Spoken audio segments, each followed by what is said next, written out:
Hi, my name is Alex Nee, and I am going to be demonstrating the conservation of angular momentum using 720 spins. One of my favorite things to do in martial arts is 720 spins.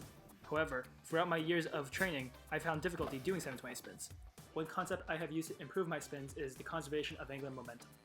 Using the conservation of angular momentum, I can adjust my angular velocity and make it easier for myself to hit my 720s.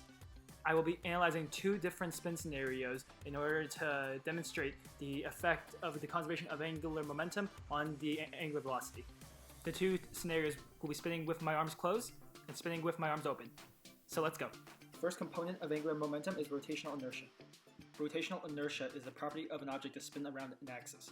It is proportional to the object's mass distributed across a distance away from the rotational axis. This means that the farther an object's mass is away from the spin axis, the higher its rotational inertia.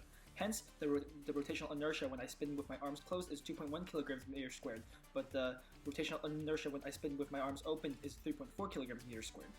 The second component of angular momentum is angular velocity. Angular velocity is a measure of how fast an object spins. Since in both scenarios I was not able to spin more than 630 degrees, I used slow motion capture to measure the time it took me to spin 180 degrees, or pi radians, after I had already spun about 270 degrees. I was able to measure the angular velocities to be 19 radians per second when my arms were closed and 12 radians per second when my arms were open. As such, I spun faster when I closed my arms than when I opened my arms. Now, angular momentum is equal to the product of the rotational inertia of a spinning object and its angular velocity. In both scenarios, the angular momentums are the same. So what does this mean? It means that if an object's angular momentum doesn't change, like when I am spinning in air, then I can increase my angular velocity by decreasing my rotational inertia and vice versa. This would explain why when I spun with my arms out, I spun about 90 degrees shorter than when I spun with my arms closed. In martial arts, however, we don't just do normal spins. We often kick while we jump and spin. Conservation of angular momentum is so much more important when doing jump kicks because some of the rotational kinetic energy from spinning becomes vertical kinetic energy for the kick, leaving a smaller initial angular velocity during the kick than when I'm normally spinning. Hence, it is to my advantage to spin with my arms as close to my body to turn as fast as possible.